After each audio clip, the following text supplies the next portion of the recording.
But I have to go, a update on what's going on right now. It seems like Yeah. And Catherine,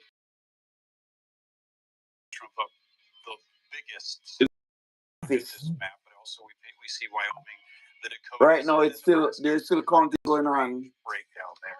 in a lot of states.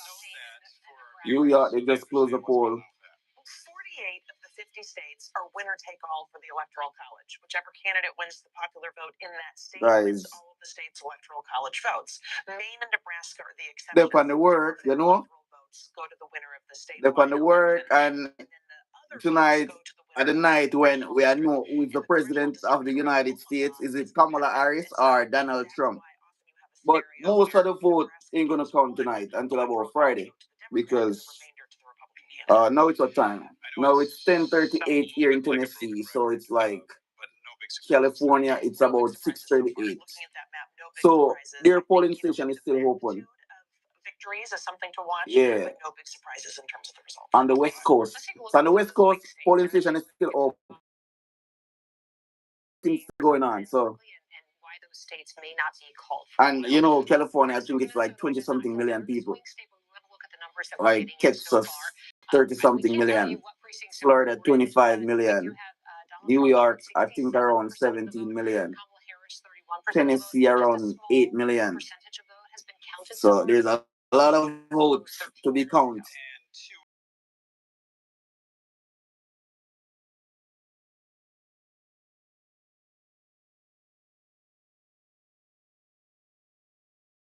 Kansas and Iowa. Swing state, 15 electoral college votes.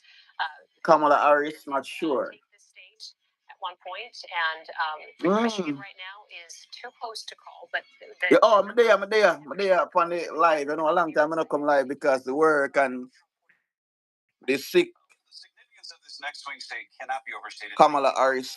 Pennsylvania. This is the one that everybody's talking about. 19% of the votes counted so far. This becomes really important in Pennsylvania when cities like Philadelphia and other cities start to report in. So again, very early numbers. Okay, let's take a look at North Carolina now. 16 electoral votes, and only 29% of the votes have been counted. They had, they traditionally tried to vote pretty quick or get their vote counted pretty quickly. Right now, Donald Trump leading with 52% of the vote, Kamala Harris at 47% of the vote. We'll wait and see if the numbers are coming from the metropolitan areas or the rural areas in that state. Take a look at Georgia, neighboring Georgia there. 16 electoral votes in Georgia. This one is moving toward Donald Trump with 68% of the votes estimated to have been tabulated at this point. Right now, he has a 6-point lead in the state of Georgia. All right, Arizona, where the polls have not closed.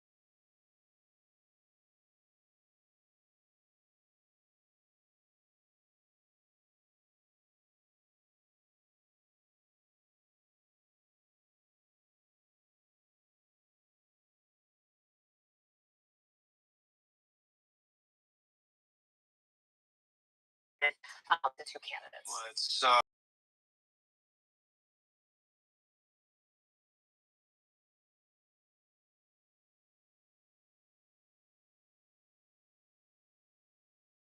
make that up somewhere else, but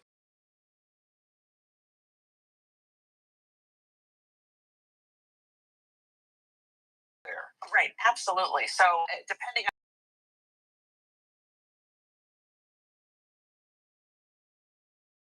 electoral college votes can make the difference. And Nevada, just like all of these states, is pretty evenly divided in terms of its partisan identification. Nearly equal numbers. Oh, you're watching the election result, yeah?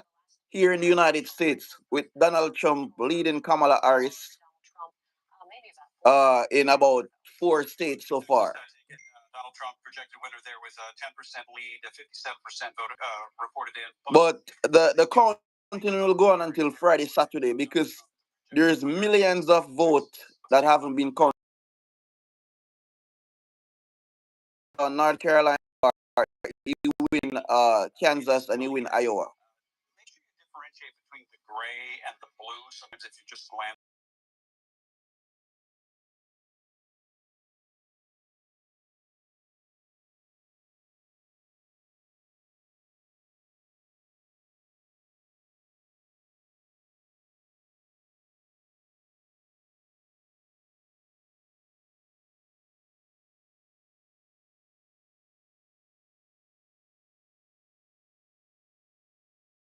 are not updated, but the Republican is leading in the election right now.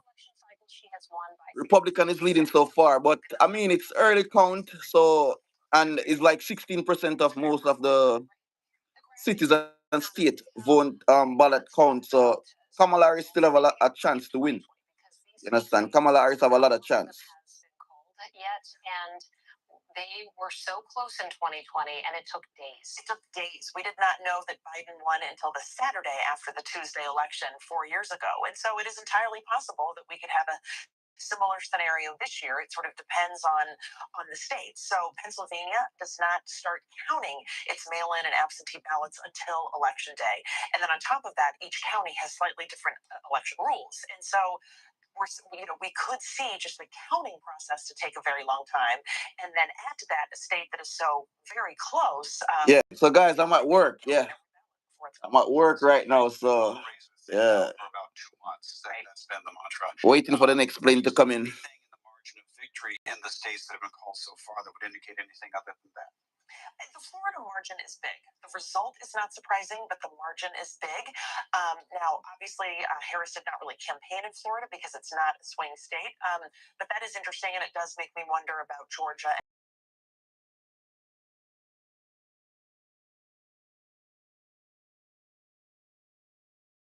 Good amount of vote.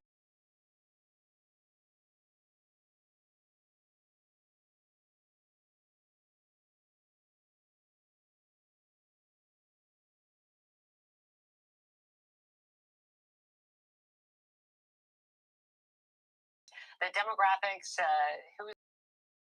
Oh, Kamala, yeah, go on, good girl. In terms of the actual exit polls, I mean, some places in Pennsylvania.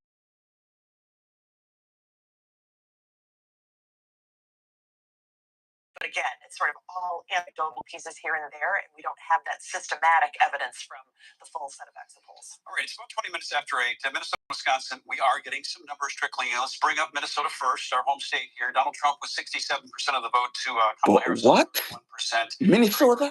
Donald Trump a lead? 1,000 tabulated yet, so we know these are very, very early. Wow. Wisconsin. This will be closely watched. Wisconsin? The country tonight. About 52,000 votes counted for Donald Trump there, and 33,000 votes counted for Kamala Harris. And again, that is a state where we will be probably watching for a while because they don't start counting the early vote until today.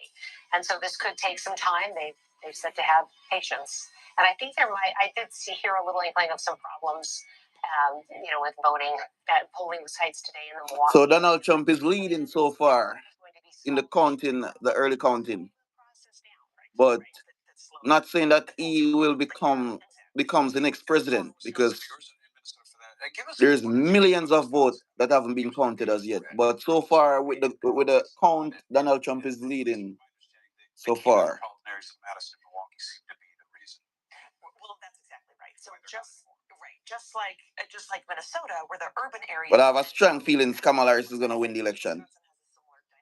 Where Milwaukee is heavily Democratic, and then the electoral vote, Donald Trump leading 195 for Kamala Harris, 113. Turnout across the state, but particularly in these very dense urban areas. In addition to being a swing state at the presidential level, incumbent Senator Tammy Baldwin is facing a tough challenge from Eric Hovde. So, that's a race that has generated a lot of excitement as well. And so there were a lot of ads in Wisconsin, both at the presidential level and for the U.S. Senate. And so that's bleeding over here too, because we cover Western Wisconsin, so we were seeing a lot of ads. So that's and if Donald Trump win, Donald Trump says some stuff that a lot of Americans, they don't mind him win, because people might not take him serious, but him going to ship out a lot of people out of the U.S. if he becomes the next president of the United States.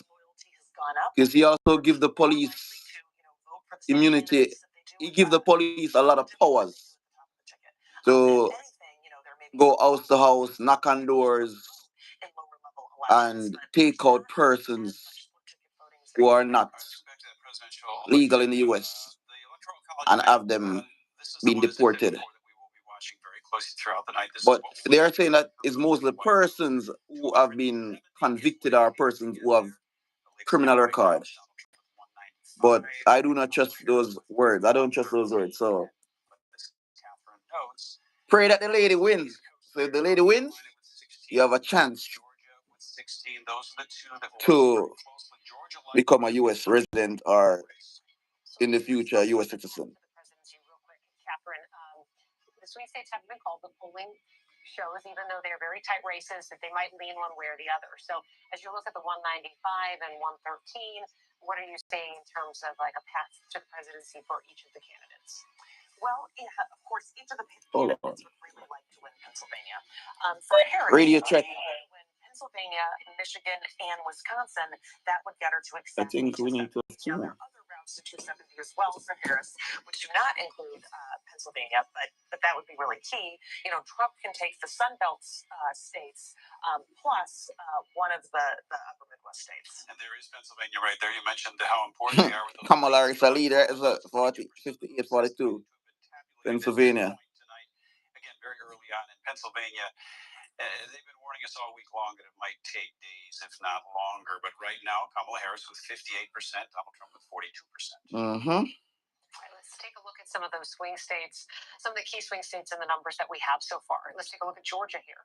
For instance, 70% of the vote now counted, and that's the number that they told us voted early. 70% of eligible voters they had predicted voted in the early voting process. Donald Trump leading with 53% of the vote so far. Take a look at North Carolina, again, that key swing state, North Carolina. 39% of the votes estimated to have been tabulated right now. 39%. With 50% to Kamala Harris's 48%. Wow. Let's take a look at Michigan. 11% of the votes counted, still a very low number. Right now, Kamala Harris is leading with 54% of the vote. Biden did take the state in 2020. All right, we take a look at these things and then we sort of dig into them a little bit. The presidential race is the one that all eyes are on. There are important things in Minnesota, and we will get to those as more results come in. But Tim Blotz and David has been with Tim tonight already, so they are kind of digging into some of these things. This race is tight. Okay, now, how Minnesota county in that race? Exactly. We're finally starting to get granular numbers. I mean, finally, it's 24 after 8, right? Some of these numbers are coming in kind of fast, but still at a low amount. I mean, we're still talking statewide at under 1% of the vote coming in. So keep that in mind. But we do have a couple of counties here, David. That's right. Okay, first one is Douglas County. Just about 3%. So far, Donald Trump up 67% in that early voting. And then we also have, David, Douglas County. 67%. Not a surprise, right?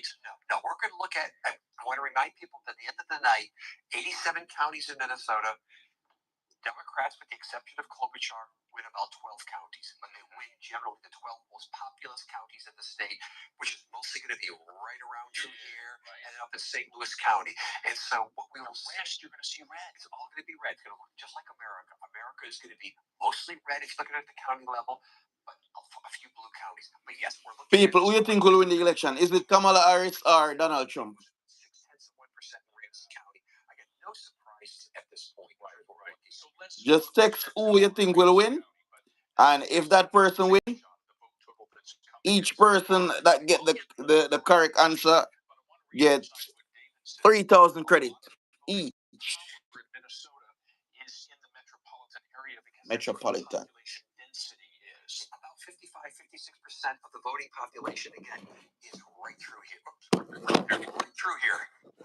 And the rest of the state will pop up red throughout the night. And we'll be there to show it to you as those votes come in, guys. All right, Tim, thank you so much. Let's take a look at the state of Texas. Now, this is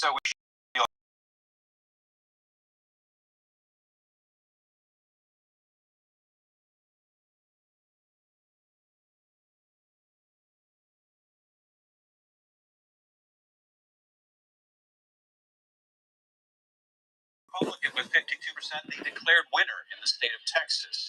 That was one that was being watched very closely as a possible flip for the Democrats in the U.S. Senate, but doesn't seem like it's Republican win Texas. Republican win Texas.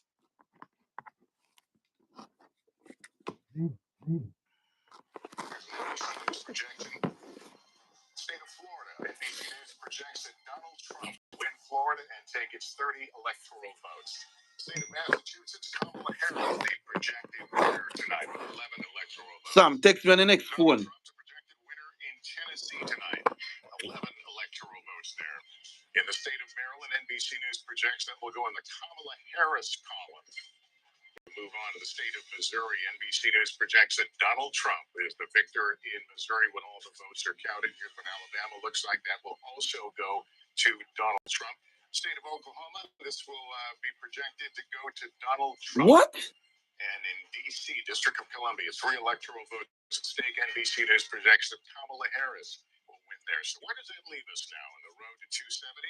There it is, 90 for Trump right now, 27 for Harris, 270, of course, the magic number and the keys to the White House. But we await calls in those all-important battlegrounds, and there are still outstanding states just as polls closed at 8 o'clock. We will wait for New Jersey, Illinois, Connecticut, and, of course, Pennsylvania as well. Let's show you what we can right now in Pennsylvania. No surprise here. It is too early to call. North Carolina, same story. They do count fast there, but not fast enough to call it. It's still too early to call. Just 5% of the vote in. And in Georgia, we're seeing a lot more of the vote, but still too early to make a projection. Let's go to Tom, who's starting to look at some of the numbers here. And I see you've got Virginia up there, which is a potential bellwether, something that might give us some indication about how this night might go. Yeah, and it's a state that we can look at to see how the suburbs are going to perform across the country. I know a lot of you guys know the D.C. area very well. 30% of the vote is going to come from these northern suburbs. It's a good barometer to know also how Harris is doing with suburban women. So let's go to 2020 to compare here. So Prince William County, it looks like Harris is slightly down with 75%.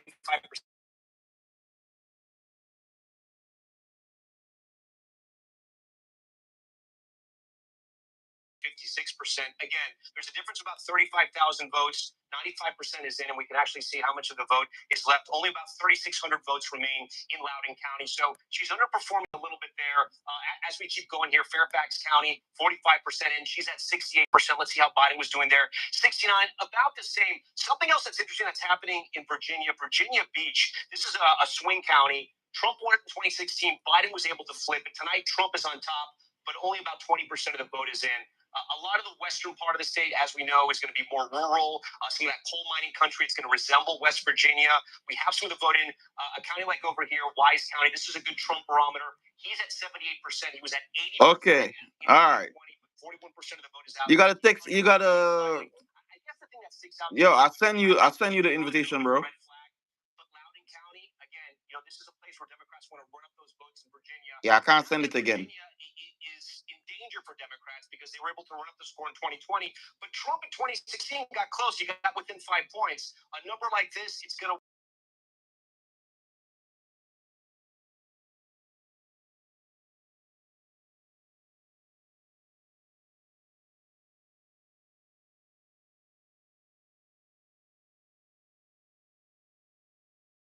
's not performing as well as Biden did in some of those suburban, exurban counties. It could be if we're going to see that if it's moving. Virginia is sort of the gateway now to the north. Kamala is gonna win because what happened? Trump is leading right now, but it's like 16% of the vote counted in most of the places that Trump is leading. You understand? So, and for example, if Trump is at like 53.4%, Kamala Harris at 16% of the vote counted. So she still have a lot of chance to win. That's a wait and see. Look, the bigger thing that I've taken away so far is we're in the middle. We've been in the middle of a political realignment for a decade, and every one of these presidential elections, we're like, hey, look at this. The fact of the matter is Donald Trump's makeup of his electorate this time is much different than it was in 2016 or 2020. And I think we're seeing it both break on ethnicity and geographically. Oh, let me put it this side. Hold on, give me a second. Why? Because he is doing better than Hispanics. That's right. And there is a larger population of Hispanics in the Southeast and the Southwest than any other part of this country. The exit polls indicate that she is going to do better with older white women. I've been messing around with Indiana. Indiana's not going to, it's a red state. Donald Trump's underperforming about a point or two in almost, even in the rural counties. Indiana's a very white state. It's a tea leaf. I just throw it out there. It's a tea leaf. They obviously border where those. Let me turn this light off. He's performing a couple of points better. So clearly there are some. And we could really see this country divided by regions where she's stronger in the north because she's improving with white voters. And he's stronger in the South because he's improving with voters of color, in particular Hispanic voters. We're not seeing as much evidence among African American voters, but definitely Hispanic voters. It's not just Florida. I think nationally we're seeing it as well. Well, we're seeing it nationally too. And you look at some of the numbers here, he is plus 10 specifically with Latino men, according to our exit poll nationally, a demographic group that Joe Biden was plus 23 with 4 years ago. So it is definitely a shift, and it is definitely one of the headlines that we're watching as we're seeing these exit polls coming. And we see that, I mean, the Latino vote is not just concentrated in the Southwest. That's exactly right. It's not just the Southeast. It's also in Pennsylvania. There's a huge Latino population in Pennsylvania. We have been talking about the ground game quite a bit. It's been heavily focused in Pennsylvania on trying to energize Latinos on both sides. Kamala Harris and former President Donald Trump really focusing on that in places like Allentown, in places like Reading, Pennsylvania, trying to make sure that they are getting them out to vote and flipping them if necessary. Let's not forget Kamala Harris wrapped up her campaign last night in Philadelphia, showing once again demonstrating the importance of that state, as we are going to find out here in the hours to come and perhaps days. And Hallie, you've got some more from your exit polls. You know, it's interesting. Chuck's talking about the graceful removal from the chair. Thank you all for bearing with me. Chuck's talking about the realignment here and where people are sort of politically. One of the things we're watching on that front is this idea of independent voters. We know that they are going to be potentially a crucial voting bloc here. Vice President Harris had made overtures to this group in the closing weeks of her campaign, really trying to win them over, to get them over to her side. Look at how they're breaking nationally here. She is winning independent voters nationally, 51%, Donald Trump 44%. Here's the thing. Nationally is not how you win or lose the White House. You win the White House in the battleground states. And look at the state of states, Pennsylvania, right? The most key battleground this year. In Pennsylvania, it's the opposite. It's former President Trump who is actually leading with independents over Vice President Harris in this really important state where the margins could be really close here. You can see it here. He's at 50%. She's at 44%. Again, that's in Pennsylvania. So you might ask, okay, well, how does that compare to how he did 4 years ago? He is overperforming generally with independents now in Pennsylvania. You see in 2020, 44%. He's doing a bit better now in 2024, 50%. And Savannah, Lester, Chuck, Chris, and I'll toss it back to you at the table. This could be really interesting as we watch this develop throughout the course of the night, not just in Pennsylvania, but in some of these other key battlegrounds as well, like Michigan and Wisconsin. Actually, I think Chuck wanted to weigh in. No, I just think we are seeing something else happen, which is you have a country that's really sour about our politics, sour about the direction of the country, and we now have fewer people identifying with the two major parties, according to our exit poll. It's a huge development. Independents are the fastest growing flock. Now, it's very rational. If you don't like the direction of the country, you don't like what's happening, and you think there's a threat to democracy, do you have a lot of faith in the two major parties? But the lowest share of major party people identifying with the two major parties in at least 4 elections, it means these independent votes are going to be the whole ballgame. They're going to decide who's president. We are keeping a sharp eye on the state of Georgia.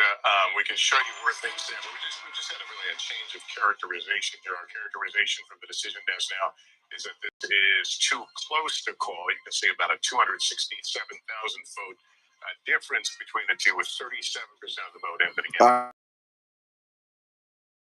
here's the air. We've got a lot of contributors lined up to talk to you tonight. We've got Senator Claire McCaskill, I believe, over at